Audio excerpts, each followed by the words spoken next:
Compañera, usted sabe que puede contar conmigo. No hasta 2 o hasta 10, sino contar conmigo. Si alguna vez advierte que a los ojos la miro y una veta de amor reconoce en los míos, no alerte sus fusiles, ni piense que deliro. A pesar de esa veta de amor desprevenido, usted sabe que puede contar conmigo. Pero hagamos un trato nada definitivo. Yo quisiera contar con usted. Es tan lindo saber que usted existe, uno se siente vivo. Quiero decir contar hasta 2, hasta 5. No ya para que acuda presurosa a mi auxilio, sino para saber, y así quedar tranquilo, que usted sabe que puede contar conmigo.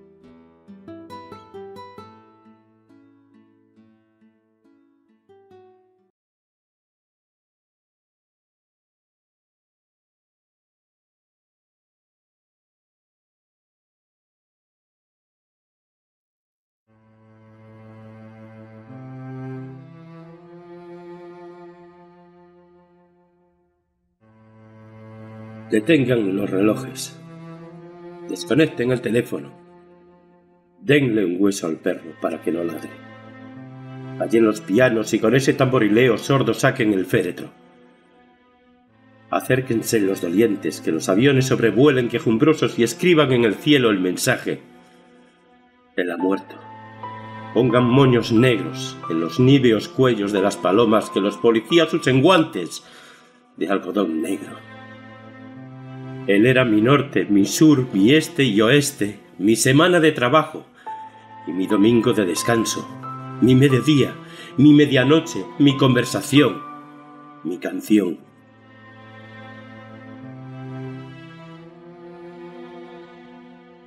Creí que el amor perduraría por siempre. Estaba equivocado. No precisamos estrellas ahora. Apáguenlas todas. Envuelvan la luna, desarmen el sol, desagüen el océano y talen el bosque, porque de ahora en adelante nada servirá.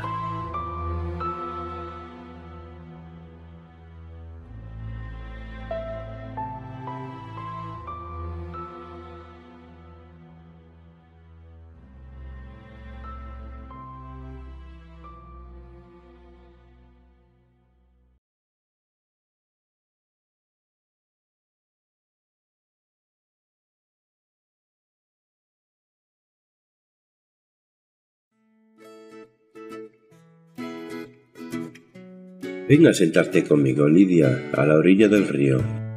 Con sosiego miremos su curso y aprendamos que la vida pasa, y no estamos cogidos de la mano. Enlacemos las manos. Pensemos después, niños adultos, que la vida pasa y no se queda. Nada deja y nunca regresa. Va hacia un mar muy lejano, hacia el pie del lado, más lejos que los dioses. Desenlacemos las manos, que no vale la pena cansarnos. Ya gocemos, ya no gocemos, pasamos como el río. Más vale que sepamos pasar silenciosamente y sin desasosiegos, sin amores, ni odios, ni pasiones que levanten la voz, ni envidias que hagan a los ojos moverse demasiado, ni cuidados, porque si los tuviese, el río también correría y siempre acabaría en el mar. Amémonos tranquilamente, pensando que podríamos, si quisiéramos, cambiar besos y abrazos y caricias, mas que más vale estar sentados el uno junto al otro, oyendo correr al río y viéndolo. Cojamos flores, cógelas tú y déjalas en tu regazo, y que su perfume suavice este momento en que sosegadamente no creemos en nada, paganos inocentes de la decadencia.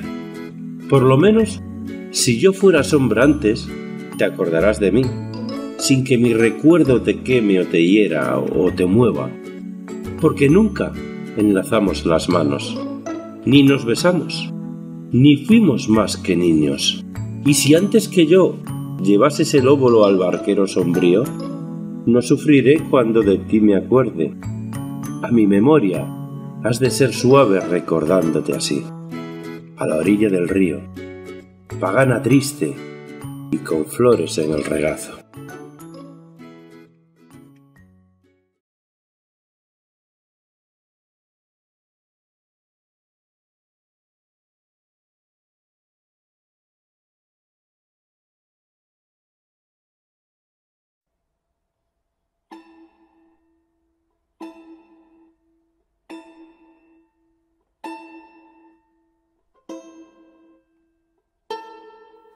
Sobre mi país y mi familia tengo poco que decir. Un trato injusto y el paso de los años me han alejado de uno y malquistado con la otra. Mi patrimonio me permitió recibir una educación poco común y una inclinación contemplativa permitió que convirtiera en metódicos los conocimientos diligentemente adquiridos en tempranos estudios. Pero por sobre todas las cosas, me proporcionaba gran placer el estudio de los moralistas alemanes, no por una desatinada admiración a su elocuente locura, sino por la facilidad con que mis rígidos hábitos mentales me permitían detectar sus falsedades. A menudo se me ha reprochado la aridez de mi talento, la falta de imaginación se me ha imputado como un crimen, y el escepticismo de mis opiniones me ha hecho notorio en todo momento. En realidad, temo que una fuerte inclinación por la filosofía física haya teñido mi mente con un error muy común en esta época. Hablo de la costumbre de referir sucesos, aun los menos susceptibles de dicha referencia, a los principios de esa disciplina. En definitiva, no creo que nadie haya menos propenso que yo a alejarse de los severos límites de la verdad, dejándose llevar por el ignes fatui de la superstición. Me ha parecido conveniente sentar esta premisa, para que la historia increíble que debo narrar no sea considerada el desvarío de una imaginación desbocada, sino la experiencia auténtica de una mente para quien los sueños de la fantasía han sido letra muerta y nulidad. Después de muchos años de viajar por el extranjero, en el año 1800 y pico, me embarqué en el puerto de Batavia, en la próspera y populosa isla de Java. En un crucero por el archipiélago de las Islas Sonda, iba en calidad de pasajero, solo, inducido por una especie de nerviosa inquietud que me acosaba como un espíritu malévolo. Nuestro hermoso navío, de unas 400 toneladas, había sido construido en Bombay, en madera de teca de Malabar con remaches de cobre. Transportaba una carga de algodón en rama y aceite, de las Islas Laquevidas. También llevábamos a bordo fibra de corteza de coco, azúcar morena de las Islas Orientales, manteca clarificada de leche de búfalo, granos de cacao y algunos cajones de opio. La carga había sido mal estibada y el barco escoraba. Zarpamos apenas impulsados por una leve brisa, y durante muchos días permanecimos cerca de la costa oriental de Java, sin otro incidente que quebrara la monotonía de nuestro curso que el ocasional encuentro con los pequeños barquitos de 2 mástiles del archipiélago al que nos dirigíamos. Una tarde, apoyado sobre el pasamanos de la borda de popa, vi hacia el noroeste una nube muy singular y aislada. Era notable, no sólo por su color, sino por ser la primera que veíamos desde nuestra partida de Batavia. La observé con atención hasta la puesta del sol, cuando de repente se extendió hacia este y oeste, ciñendo el horizonte con una angosta franja de vapor y adquiriendo la forma de una larga línea de playa. Pronto atrajo mi atención la coloración de un tono rojo oscuro de la luna y la extraña apariencia del mar. Este sufría una rápida transformación y el agua parecía más transparente que de costumbre. Pese a que alcanzaba a ver claramente el fondo, al echar la sonda comprobé que el barco navegaba a 15 brazas de profundidad. Entonces el aire se puso intolerablemente caluroso y cargado de exhalaciones en espiral, similares a las que surgen del hierro al rojo. A medida que fue cayendo la noche, desapareció todo vestigio de brisa y resultaba imposible concebir una calma mayor. Sobre la toldilla ardía la llama de una vela sin el más imperceptible movimiento, y un largo cabello, sostenido entre 2 dedos, colgaba sin que se advirtiera la menor vibración. Sin embargo, el capitán dijo que no percibía indicación alguna de peligro, pero como navegábamos a la deriva en dirección a la costa, ordenó arriar las velas y echar el ancla.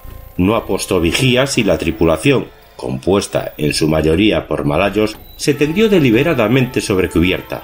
Yo bajé, sobrecogido, por un mal presentimiento. En verdad, todas las apariencias me advertían la inminencia de un simoún. Transmití mis temores al capitán, pero él no prestó atención a mis palabras y se alejó sin dignarse a responderme. Sin embargo, mi inquietud me impedía dormir y alrededor de medianoche subí a cubierta.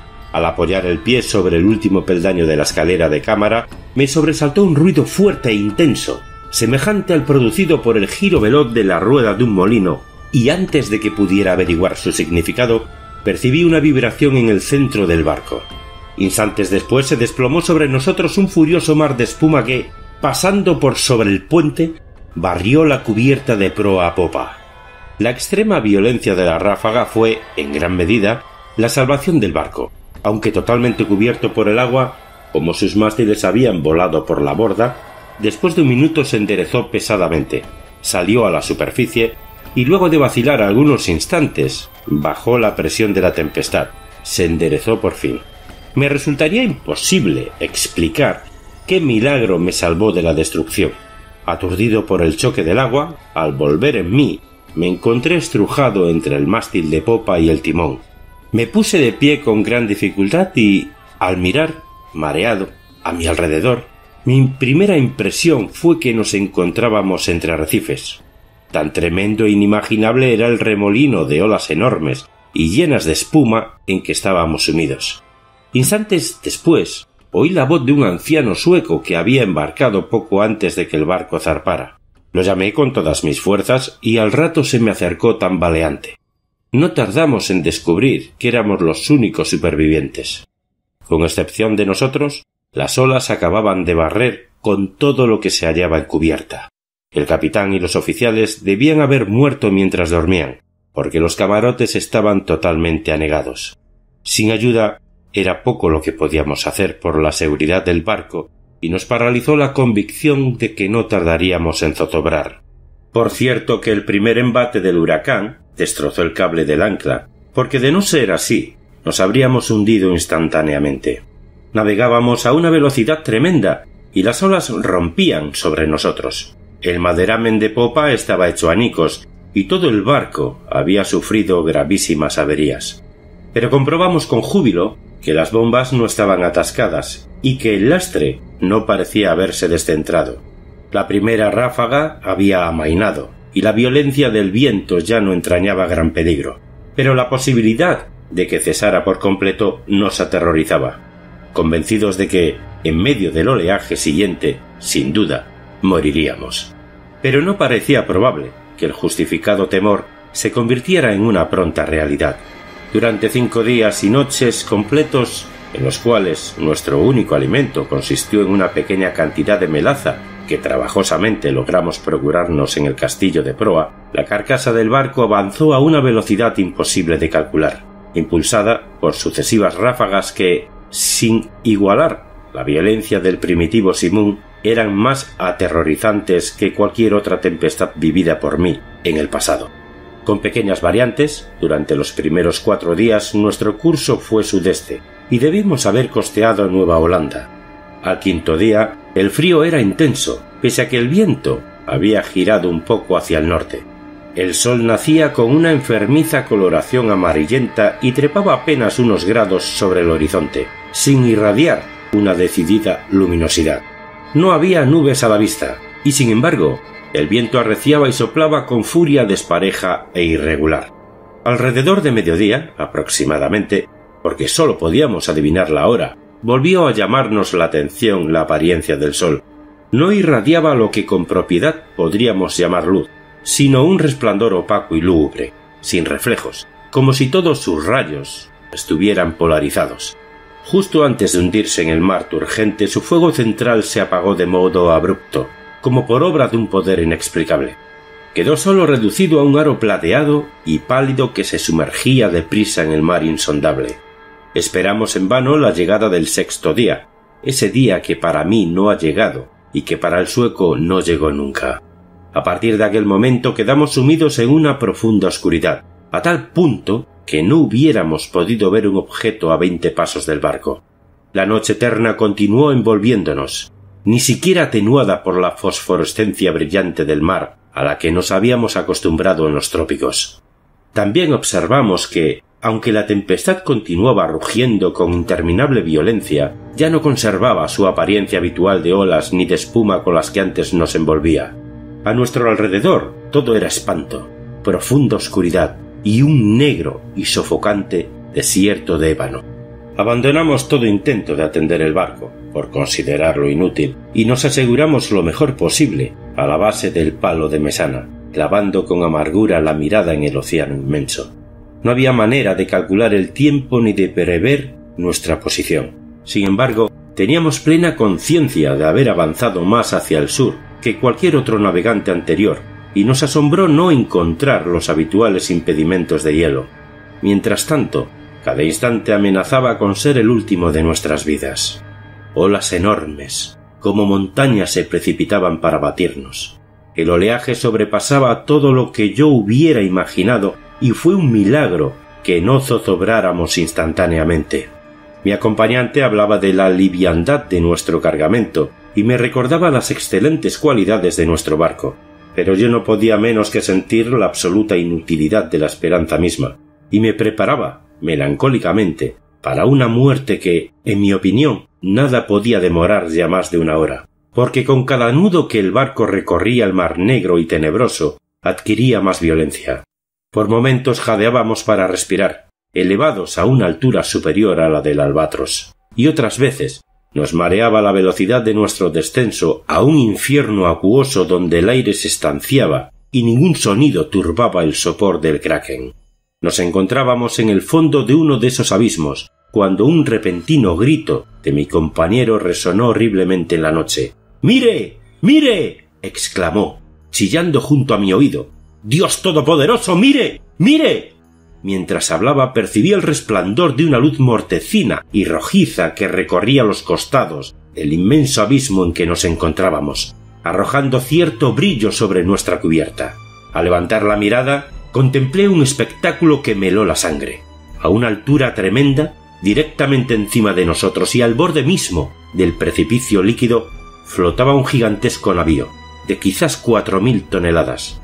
Pese a estar en la cresta de una ola que lo sobrepasaba más de 100 veces en altura, su tamaño excedía el de cualquier barco de línea o de la Compañía de Islas Orientales. Su enorme casco era de un negro profundo y sucio y no lo adornaban los acostumbrados mascarones de los navíos.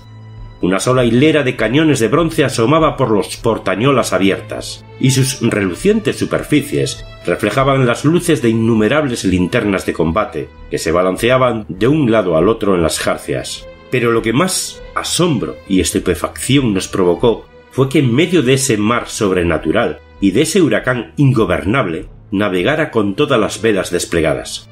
Al verlo por primera vez, sólo distinguimos su proa y poco a poco fue alzándose sobre el sombrío y horrible torbellino. Durante un momento de intenso terror, se detuvo sobre el vertiginoso pináculo, como si contemplara su propia sublimidad. Después se estremeció, vaciló y se precipitó sobre nosotros. En ese instante no sé qué repentino dominio de mí mismo surgió de mi espíritu.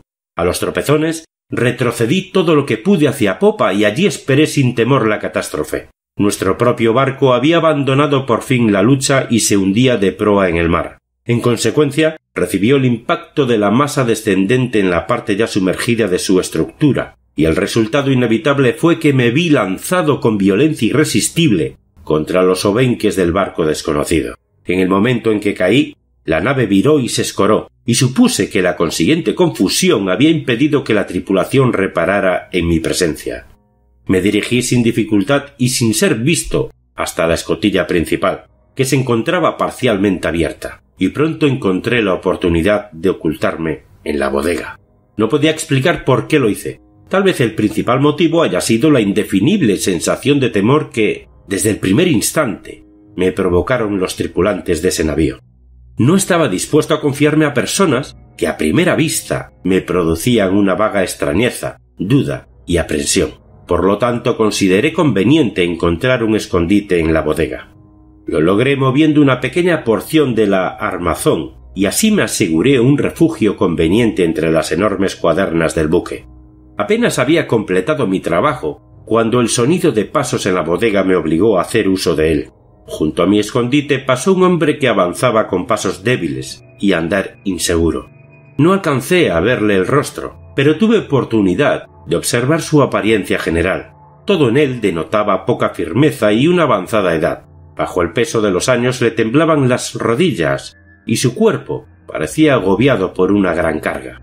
Murmuraba en voz baja, como hablando consigo mismo. Pronunciaba palabras entrecortadas en un idioma que yo no comprendía y empezó a tantear una pila de instrumentos de aspecto singular y de viejas cartas de navegación que había en un rincón.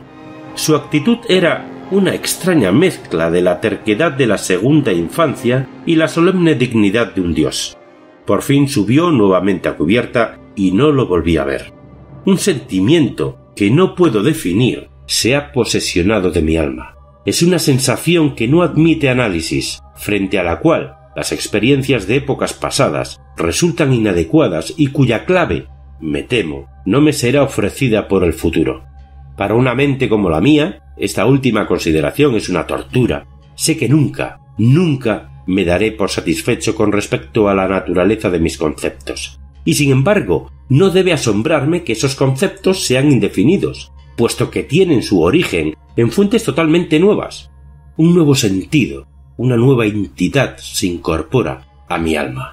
Hace ya mucho tiempo que recorrí la cubierta de este barco terrible, y creo que los rayos de mi destino se están concentrando en un foco. ¡Qué hombres incomprensibles!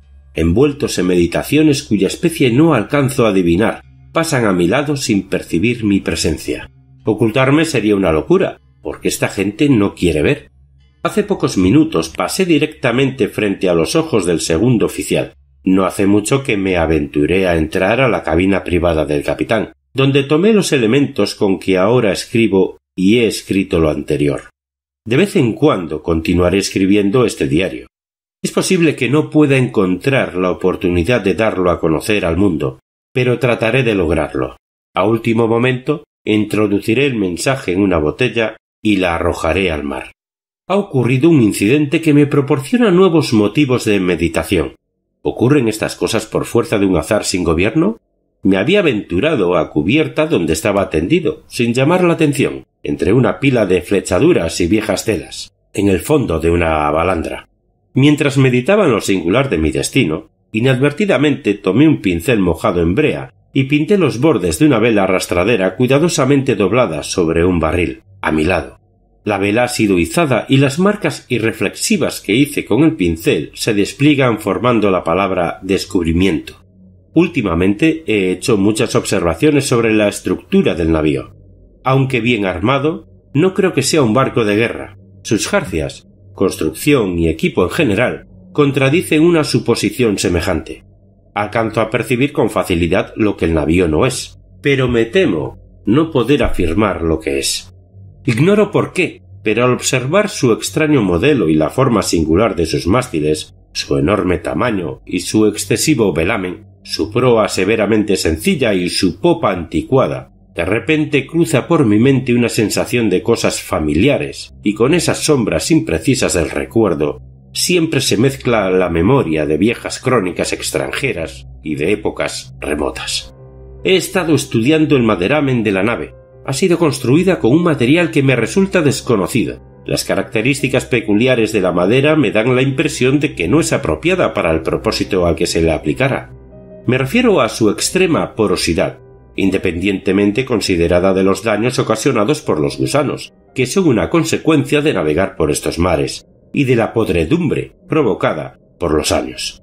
Tal vez la mía parezca una observación excesivamente insólita, pero esta madera posee todas las características del roble español, en el caso de que el roble español fuera dilatado por medios artificiales. Al leer la frase anterior, viene a mi memoria el apotegma que un viejo lobo de mar holandés repetía siempre que alguien ponía en duda su veracidad. Tan seguro es como que hay un mar donde el barco mismo crece en tamaño, como el cuerpo viviente del marino. Hace una hora tuve la osadía de mezclarme con un grupo de tripulantes. no me prestaron la menor atención y, aunque estaba parado en medio de todos ellos, parecían absolutamente ignorantes de mi presencia. Lo mismo que el primero que vi en la bodega, todos daban señales de tener una edad avanzada. Les temblaban las rodillas achacosas. La decrepitud les inclinaba los hombros. El viento estremecía sus pieles arrugadas. Sus voces eran bajas, trémulas y quebradas. En sus ojos brillaba el lagrimeo de la vejez y la tempestad agitaba terriblemente sus cabellos grises. Alrededor de ellos, toda la cubierta, yacían desparramados instrumentos matemáticos de la más pintoresca y anticuada construcción. Hace un tiempo mencioné que había sido izada un ala del trinquete. Desde entonces, desbocado por el viento, el barco ha continuado su aterradora carrera hacia el sur, con todas las velas desplegadas desde la punta de los mástiles hasta los botalones inferiores, hundiendo a cada instante sus penoles en el más espantoso infierno de agua que pueda concebir la mente de un hombre. Acabo de abandonar la cubierta, donde me resulta imposible mantenerme en pie, pese a que la tripulación parece experimentar pocos inconvenientes. Se me antoja un milagro de milagros que nuestra enorme masa no sea definitivamente devorada por el mar.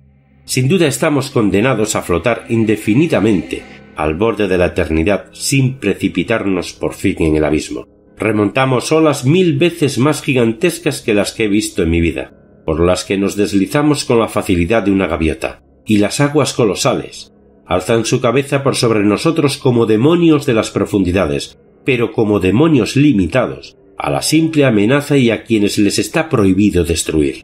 Todo me lleva a atribuir esta continua huida del desastre a la única causa natural que puede producir ese efecto. Debo suponer que el barco navega dentro de la influencia de una corriente poderosa, o de un impetuoso mar de fondo. He visto al capitán cara a cara, en su propia cabina, pero, tal como esperaba, no me prestó la menor atención. Aunque para un observador casual no haya en su apariencia nada que puede diferenciarlo, en más o en menos, de un hombre común, al asombro con que lo contemplé se mezcló un sentimiento de incontenible reverencia y de respeto. Tiene aproximadamente mi estatura, es decir, 5 pies y 8 pulgadas. Su cuerpo es sólido y bien proporcionado, ni robusto ni particularmente notable en ningún sentido. Pero es la singularidad de la expresión que reina en su rostro, es la intensa, la maravillosa, la emocionada evidencia de una vejez tan absoluta, tan extrema, lo que excita en mi espíritu una sensación, un sentimiento inefable. Su frente, aunque poco arrugada, parece soportar el sello de una miríada de años. Sus cabellos grises son una historia del pasado, y sus ojos, aún más grises, son sibilas del futuro. El piso de la cabina estaba cubierto de extraños pliegos de papel, unidos entre sí por broches de hierro, y de arruinados instrumentos científicos y obsoletas cartas de navegación en desuso. Con la cabeza apoyada en las manos, el capitán contemplaba con mirada inquieta un papel que supuse sería una concesión y que, en todo caso, llevaba la firma de un monarca. Murmuraba para sí, igual que el primer tripulante a quien vi en la bodega, sílabas obstinadas de un idioma extranjero, y aunque se encontraba muy cerca de mí, su voz parecía llegar a mis oídos desde una milla de distancia. El barco y todo su contenido está impregnado por el espíritu de la vejez. Los tripulantes se deslizan de aquí para allá como fantasmas de siglos ya enterrados. Sus miradas reflejan inquietud y ansiedad, y cuando el extraño resplandor de las linternas de combate ilumina sus dedos, siento lo que no he sentido nunca. Pese a haber comerciado la vida entera en antigüedades y absorbido las sombras de columnas caídas en Baalbek, en Tadmor y en Persépolis, hasta que mi propia alma se convirtió en una ruina. Al mirar a mi alrededor, me avergüenzan mis anteriores aprensiones. Si temblé ante la ráfaga que nos ha perseguido hasta ahora, ¿cómo no horrorizarme ante un asalto de viento y mar para definir los cuales las palabras tornado y simún resultan triviales e ineficaces? En la vecindad inmediata del navío reina la negrura de la noche eterna y un caos de agua sin espuma, pero aproximadamente a una legua, a cada lado de nosotros, alcanzan a verse, oscuramente y a intervalos, imponentes murallas de hielo que se alzan hacia el cielo desolado y que parecen las paredes del universo.